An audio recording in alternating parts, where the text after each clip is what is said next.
Tight ends. Dumpy once again.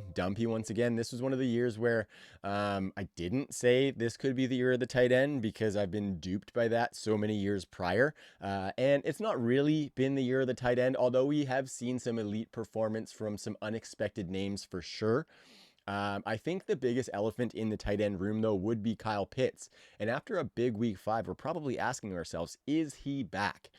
And my answer to that is as long as Desmond Ridder can slice and dice like he did in week 5. Do I think that's going to happen? No. I do think we are going to continue to see the week-by-week roller coaster that is Kyle Pitts. It's unfortunate, but hey, it's just the way that it is with them not having solid quarterback play. I think Desmond Ridder probably played the best game that he will ever play in his life in week 5. And so I'm not planting my flag and saying better days are ahead for one Kyle Pitts.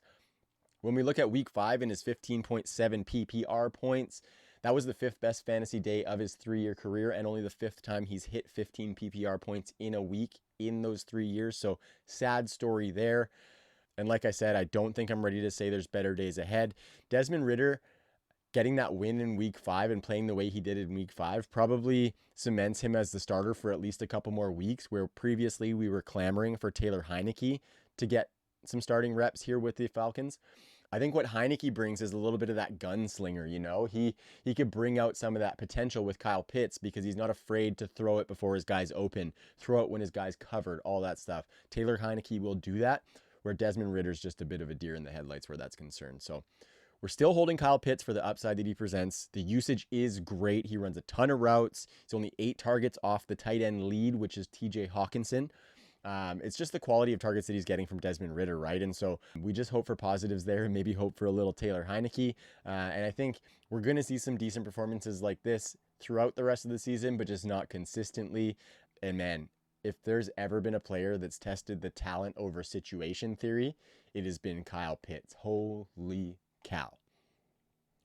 Next guy we're talking about is Sammy the Door Laporta. He is the tight end 1 on the season, and who even knew his name before the season, let alone thinking that he could be the number 1 tight end through 5 weeks? Looking at that production in Detroit too, it is completely sustainable. He's number 2 on the target ladder for the Detroit Lions, which is a passing offense that we want to attach to. He's top 5 in tight end receptions right now, number 1 in yards and touchdowns, and number 2 in yards after the catch for tight ends. Lines up out wide and in the slot a ton, so the usage has been absolutely salivating for Sammy the Door. Crazy part is he has been the number 1 fantasy tight end through 5 weeks with only 3 red zone targets and 0 targets inside the 5. That is crazy for a tight end. We know that tight end production is often predicated on touchdown dependency, and Sammy the Door has been anything but that. So he could conceivably have much more touchdown upside than we've seen through 5 games, even with him leading the position in that category. Admittedly, it's a small sample size, but I really think like Sammy the Door, he is busting through the door as an elite tight end going forward, not just 2023, 2024 and beyond. A couple more to knock off the old Darnell docket here. Cole Kmet, we talked a lot about Justin Fields at the top. And I think Justin Fields needs a second fiddle to DJ Moore, right? He needs somebody else who can take a little bit of that pressure, and it has not been Darnell Mooney so far this season. Most of the stuff I just said about Sam Laporta essentially could be said about Cole Kmet. Just Kmet is a tier below, and he's the tight end 4 on the season. So I think everything that Sam Laporta has going for him, Cole Kmet has most of those things, but just a step down from where Laporta's is. I think the differentiator is that Laporta is a better yards after the catch tight end, and he has a bit of a heavier passing volume in Detroit. I think where Kmet differentiates is he's a little bit more of a focal point in the red zone, where he's got 6 targets, and I mentioned that Sam Laporta has 3. But I think all that really leans towards is the fact that like we might be seeing Cole Kmet's ceiling right now, whereas as I mentioned, Laporta definitely has some opportunity to expand his role, especially within the red zone. So, I mean, a ceiling of tight end 4 for Cole Kmet is not bad by any stretch of the imagination, and much better than we expected coming in. So you love what you're seeing from Cole Kmet. Talked about how him and DJ Moore can coincide with where they line up for their routes. They can soak up a large majority of Justin Fields' targets in that Bear offense. So I think we're starting Cole Kmet until further notice, baby. 2 more. We got Evan Ingram. He has been quietly legit this season. He's the tight end 7 on the year so far. Evan Ingram has the third most targets, second most yards among tight ends through 5 weeks. He's also got the most yards after the catch on the season so far for tight ends, which is awesome. And looks like he's going to maintain some semblance of that volume too. He had 8 targets in week 5.